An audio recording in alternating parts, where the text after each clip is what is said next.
নমস্কার, আশা করি আপনারা সকলেই ভালো আছেন। নতুন আরেকটা ভিডিও নিয়ে চলে এলাম আপনাদের জন্য মিউচুয়াল ফান্ডের ওপরে। এতদিন আমরা ডিসকাস করেছি যে মিউচুয়াল ফান্ড কেন করবেন, কিভাবে করবেন বা কী করবেন।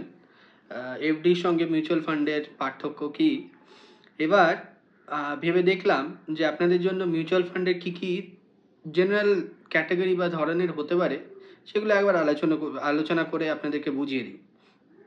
তো প্রথমতই শুরু করি মিউচুয়াল ফান্ডের যে বিভিন্ন কমন ক্যাটাগরি যেগুলো, সেটা হচ্ছে যে মূলত আপনি যদি দেখেন ৩টে ক্যাটাগরিতে আপনি শেয়ার মার্কেটে যে কোনো শেয়ার যদি আপনি দেখেন ৩টে ক্যাটাগরির হতে পারে। একটা হচ্ছে সেগুলো খুবই বড় কোম্পানির, মানে তাদের মার্কেট থেকে যেই টাকা তারা তুলেছে শেয়ারের মাধ্যমে, সেই টাকার অঙ্কটা অনেকটাই বেশি।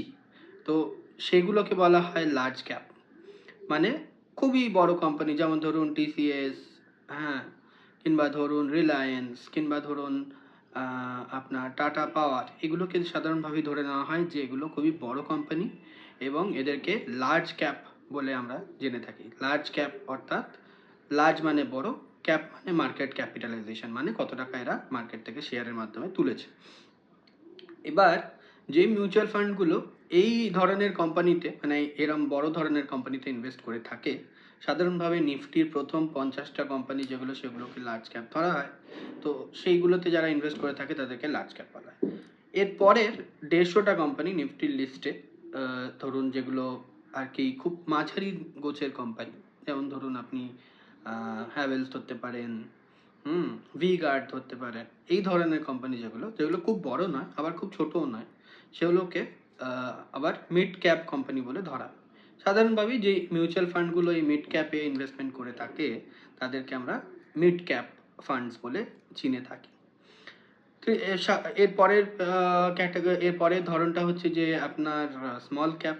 স্মল ক্যাপ মানে একদমই ছোট কোম্পানি, মানে ধরুন তাদের হয়তো বিশাল অঙ্কের টাকা মার্কেট থেকে তোলেনি এবং কোম্পানির সাইজও কম, সেই জন্যই হয়তো তারা তোলেনি। সেইগুলোকে বলা হয় আপনার স্মল ক্যাপ কোম্পানি। এবং এই কোম্পানিতে যারা যেই ফান্ডগুলো ইনভেস্ট করে তাদেরকে বলা হয় স্মল ক্যাপ ফান্ড।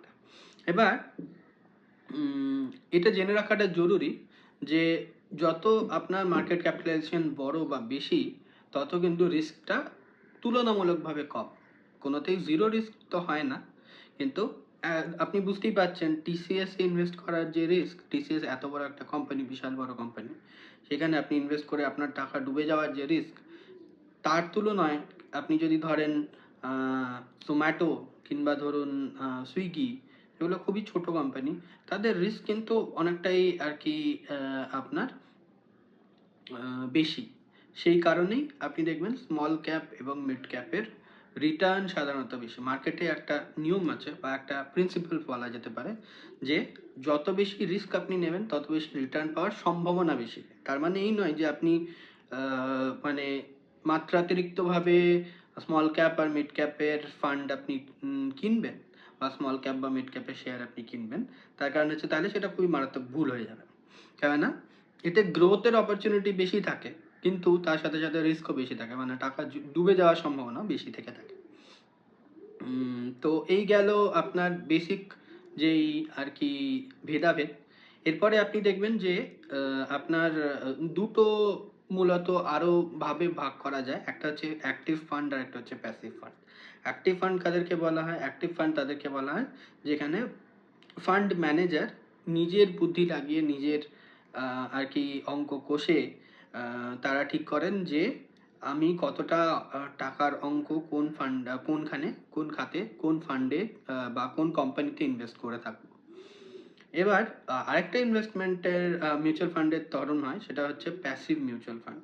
মানে ধরুন একদম প্রথম ভিডিওতে বলেছিলাম যে ধরুন কোনো মিউচুয়াল ফান্ড যদি এই যে ইন্ডেক্স, ধরুন সেন্সেক্স বা নিফটি, হ্যাঁ, এদেরকে যদি যেই প্রপোর্শনে, যেই রেশিওতে এখানে শেয়ারগুলো আছে, সেই রেশিওতে যদি এরা ইনভেস্টমেন্ট করে থাকে, তাহলে সেগুলোকে বলা হয় জেনারেলি ইন্ডেক্স ফান্ড বা প্যাসিভ ফান্ড।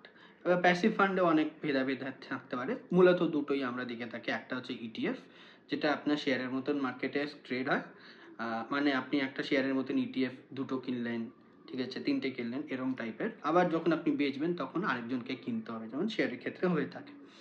আর আরেকটা হচ্ছে ইন্ডেক্স ফান্ড। ইন্ডেক্স ফান্ড মানে আপনার টাকা ওই সিমিলার মিউচুয়াল ফান্ডে যেরকমভাবে হয় আর কি, আপনার টাকা নেওয়া হলো, সেটাকে একটা ফান্ডে ইনভেস্টমেন্ট বিনিয়োগ করা হলো এবং তার থেকে যা রিটার্ন এলো সেটা আপনি পেলেন। সাধারণত ইন্ডেক্স ফান্ড যেগুলো হয় তার রিটার্ন আপনার যেই ইন্ডেক্সটাকে তারা ফলো করে, মানে ধরুন নিফটি বা সেন্সেক্স, নিফটি ধরুন 12% রিটার্ন দিল 3 বছরে, তো সেই ফান্ডটা আপনাকে 12% রিটার্ন মোটামুটি দিয়ে দেবে 3 বছরে।